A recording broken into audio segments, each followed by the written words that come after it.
Hello students, good morning. How are you? Welcome to your new video lecture Standard 6th English Medium. Students, आज हम आपका grammar का topic 15 verbs, the simple past tense and the simple future tense. Students, हमने जब previous lecture लिया था वो हमारा था वर्ब्स का ही था, लेकिन वो हमने सिंपल प्रेजेंट टेंस वो लेक्चर लिया था. तब भी मैंने आपको बताया था कि जो टेंस है उसके 3 मेन बेस्ड है: simple present tense, simple past tense और simple future tense. Previous lecture में हमने सिंपल प्रेजेंट टेंस को पढ़ लिया था, स्टडी किया था ना, देखा था हमने उसमें कि किस तरह से हम सिंपल प्रेजेंट टेंस को प्रेजेंट कर सकते हैं, यानी कि उसमें कौन कौन से रूल्स होते हैं, उसमें मेन वर्ब के साथ क्या क्या हम कर सकते हैं, किस तरह से हमें पता चलेगा कि वो सिंपल प्रेजेंट टेंस है.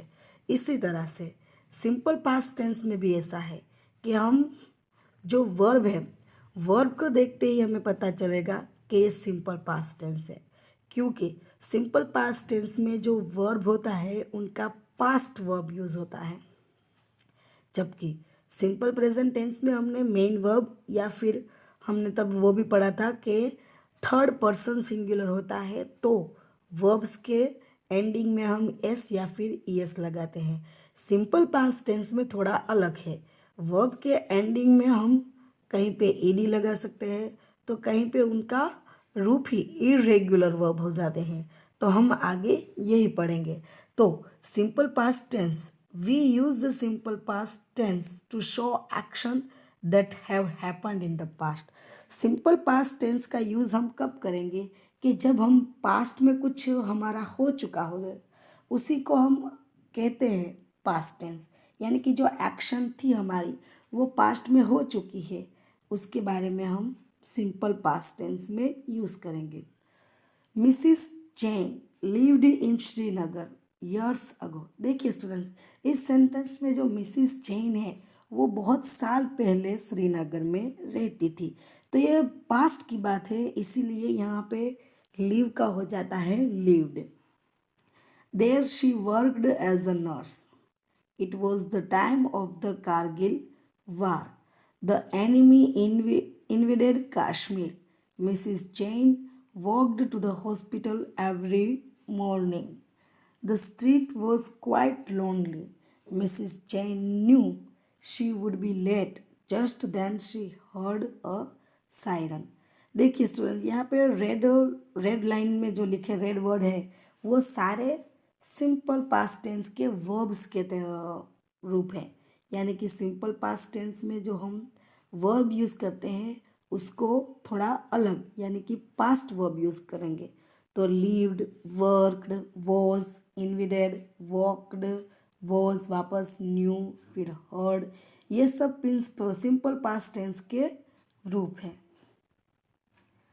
Formation of the simple past tense, जिस तरह से हमने सिंपल प्रेजेंट टेंस का फॉर्मेशन देखा था कि हम किस तरह से सिंपल पास्ट टेंस को प्रेजेंट कर सकते हैं, इसी तरह सिंपल पास्ट टेंस में भी हम किस तरह से प्रेजेंट कर सकते हैं ये देखेंगे. पहले उसका rule number 1, add ED to the base form of the verb. Verb का जो बेस फॉर्म होता है उसके पीछे हम ईडी लगा दें तो ये सिंपल पास्ट टेंस का फॉर्म हो जाता है. फिर second, for verbs that ending in E add only D to the base form of the verb. किसी किसी वर्ब में स्टूडेंट्स ऐसा भी होता है कि पीछे ई तो होता ही है, जैसे कि केयर, CARE, इसके पीछे हमें सिर्फ डी लगाना है, ना कि ईडी. सिर्फ डी लगाएंगे तो केयर का हो जाता है केयर्ड, शेयर का हो जाता है shared. Third, for small words ending in constant double the last letter and added ed to the base form of the verb. कुछ स्मॉल को जो वर्ड्स होते हैं जिसका एंडिंग कॉन्स्टेंट से होता है, तो उस कॉन्स्टेंट को डबल करके हम उसके पीछे ईडी लगाएंगे, बेस फॉर्म के पीछे ईडी लगाएंगे. जैसे कि बैंड तो बैंड, शॉप तो शॉप्ड. फिर fourth, for verbs that ending in Y change the y to I and added ed. कुछ वर्ड्स ऐसे भी होते हैं, वर्ब्स ऐसे भी होते हैं जिसका एंडिंग वाई से होता है, तो याद रखिएगा उस वाई का हम आई करके ईडी लगाएंगे। लेकिन यहाँ पे मैं आपको एक और बात बता दूँ, वाई के आगे का वाला लेटर होता है वो कांस्टेंट होना चाहिए, तो ही हम वाई का आई करके ईडी लगा सकते हैं, वरना सिर्फ वाई के पीछे सिर्फ ईडी लगाएंगे। तो ये था हमारा formation of the simple past tense. Next देखिए स्टूडेंट, मैंने अभी अभी आपको कहा था फॉर इरेगुलर वर्ब्स, कुछ वर्ब्स ऐसे होते हैं जिसके बेस वर्ब्स भी अलग हो जाते हैं और उसका हम पास्ट वर्ब्स भी थोड़ा अलग हो जाता है, उसके पीछे हम ईडी ऐसा नहीं लगाएंगे, थोड़ा अलग हो जाएगा। जैसे कि जो verbs whose part tense doesn't end in ED, कुछ वर्ब्स जो ऐसे होते हैं जिसका एंडिंग में हम ईडी लगा के उसका पास्ट वर्ब नहीं बना सकते, वो इरेगुलर वर्ब होते हैं। जैसे कि चेंज द वोवेल साउंड, ये जो वोवेल साउंड हम रन RUN, तो उसको हम रन बोलेंगे, लेकिन उसका पास्ट वर्ब RAN, तो इसको हम रैन बोलेंगे। फिर BLOW ब्लो, ये बेस फॉर्म है। फिर BLEW ब्लू, ये इसका पास्ट फॉर्म हो जाता है। Second, change the spelling in some cases and end the word in D और T, कुछ केसेस में यानी कि कुछ बेस फॉर्म में ऐसा होता है जिसका स्पेलिंग है वो चेंज हो जाता है और उसके एंडिंग में डी या फिर टी लगता है। जैसे कि बर्न, BURN, तो इसका हो जाता है BURNT बर्नट। फिर से SAY से, तो इसका हो जाता है SAID। फिर आता है थिंक, THINK, तो THOUGHT थॉट। ये वोवेल साउंड यानी कि हमारे जो बोलते हैं उसमें भी थोड़ा अलग बन जाता है। Third one, some verbs do not change their form at all, कुछ वर्ब्स ऐसे होते हैं जिसका बेस फॉर्म भी वही होता है और पास्ट फॉर्म भी वही होता है। जैसे कि beat, cast, cut, shot, put, hurt, heat, spread, ये ऐसे वर्ब है, आपको ये सब रूल्स याद रखने हैं।